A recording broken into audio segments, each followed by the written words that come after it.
Hello नमस्कार. कसे आहात सर्वजण? मजेत आहेत ना? मजेतच राहा. मी अनिता हाटोटी माझ्या न्यू ब्लॉगमध्ये तुमचं सर्वांचं स्वागत करते. आजचा दिवस तुम्हाला आनंदी आरोग्याचा जावो ही स्वामीचरणी प्रार्थना करते. नेहमी मन निर्मळ ठेवा व प्रामाणिक राहा. कोणी कितीही फसवले तरी एक लक्षात ठेवा, प्रामाणिक माणसाच्या पाठीशी नेहमी सत्य उभे असते. हे बघा, कपाटाची सगळी साफसफाई काढली. इतकं पसारा झाला होता ना दिवाळीला.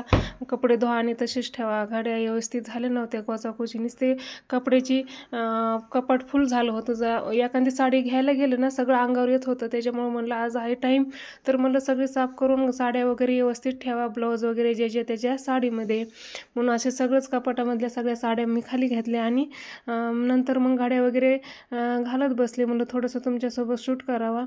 थोडंसं 5% असं शूट केलं असेल तुमच्यासोबत दाखवायसाठी, नाही का? नाही तर व्हिडिओ खूप मोठा झाला असता. त्याच्यामुळे मी जास्त काही घेतलं नाही. साडीची घडी वगैरे अशी घालते मी आणि त्याच्यामध्ये ब्लाऊज ठेवते. ब्लाऊज कुठंच पडत नाही आणि साडी कशी पण इकडं अशी वरी घ्या खाली घ्या कशी पण घ्या, त्याच्यातलं ब्लाऊज पण पडत नाही आणि साडी पण नाही का असं निष्ठत नाही. अशी साधी जर घडी घातली तर एक साडी काढायला गेली की सगळ्या साड्या खाली येतात. त्याच्यामुळे मी अशा घड्या वगैरे घालून व्यवस्थित साड्या ठेवल्यात.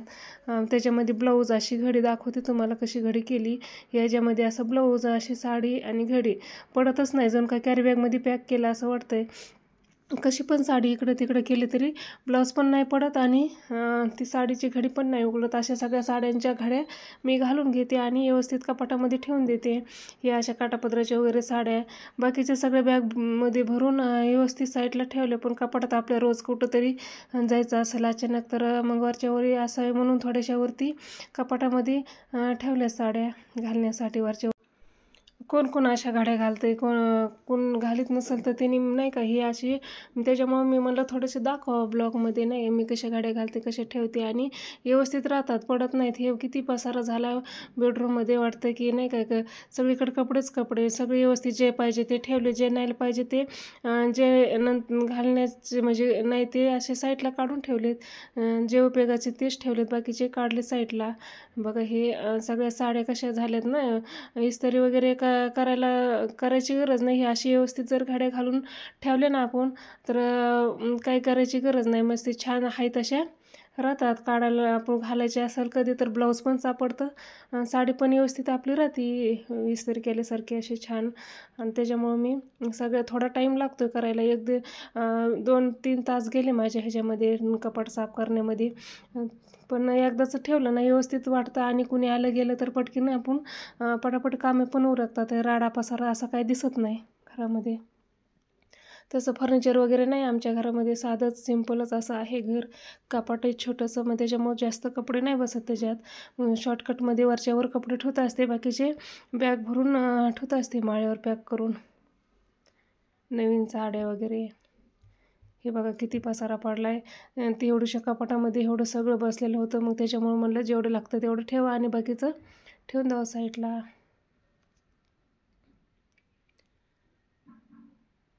किती आवरा तर पसाराच होतोय. किचनमध्ये आता साफसफाई करून व्यवस्थित ठेवलं. अजून 1 महिन्याच्या आत परत जशाला तसं होतंय, तरी सारखं साफसफाई करत राहावं लागतंय. घरी असलं ना अख्खा दिवस कोणकडे जातो ते कळतच नाही. नंतर आमचे गायचं वगैरे बघायचं, साफसफाई खालचं बघायचं, वरचं बघायचं, फिल्टरचं बघायचं, खाली सगळीकडे लक्ष द्यायचं. सकाळी उठल्यापासून संध्याकाळीपर्यंत हे कामं चालतात आमचे असेच. मस्तपैकी अशा गाड्या वगैरे सगळ्या घालून घेतल्या आणि कपाटामध्ये जेवढ्या पाहिजेत का तेवढ्याच साड्या अशा ठेवल्यात. मग वरच्यावरच नाही का आपल्याला कधीतरी पाहुणे वगैरे कोणी येत असेल तर वरच्यावर एक साडी घेऊन आपण घालू शकतो. अशा थोड्याशा साड्या ठेवल्यात. बाकीच्या तर बॅग पॅक करून लग्नात वगैरे घालण्यासाठी ते वेगळीकडे साईडला ठेवल्यात. कसं वाटलं हे आमचं कपाट छोटंसं.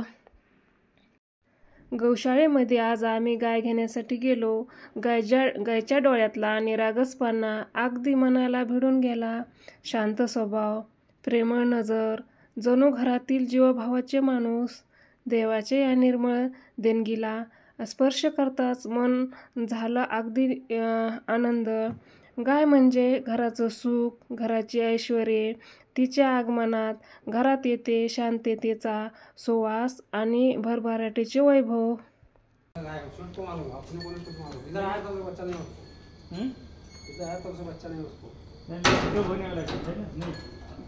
चेक करना पड़ेगा ना उसको। वो एक है कानावाला बोलायच्या ये थे ये वो दूध देता के अरे दूध वाला कौन सा ये बच्चा हो गया उनका जो दूसरा बच्चा गुजर गया इधर का ये सत्य वाला इधर का आम्ही आलोत गौशाळेमध्ये. हे बघा सगळ्या गायी बघितल्या, गिर गाईचं सगळ्या, दुसऱ्या गावरान गाई नाही, कुठल्या दुसऱ्या गाईच नाही.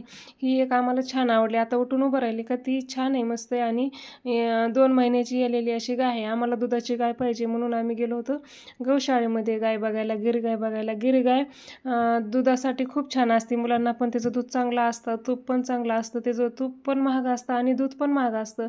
त्याच्यामुळे मला आता गिर गाय घेऊया आपण, नाही का, मुलांना चांगले असते. थंडीचे दिवस सुरू झालेत आणि प्रज्वलला दूध लागते, सकाळ संध्याकाळ त्याला दूध प्यायला लागते आणि बाहेरचं डेअरीतलं वगैरे आणत असतो आम्ही. ते सकाळी 1 लिटर, संध्याकाळी 2 लिटर असं दूध लागतं आहे आम्हाला. त्याच्यामुळे म्हणलं गायच, नाहीतर आमच्याकडे गाय आहेच ना, ती गावरान गाय, त्याच्यामुळे ते आता सध्या दूध देत नाहीत.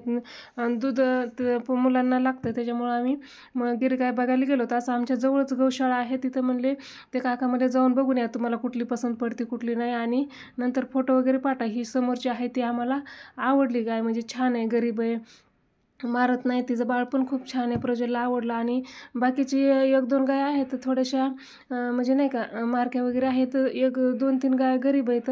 मला आपण त्याच्यातली एखादी सिलेक्ट करून घेऊन येऊ.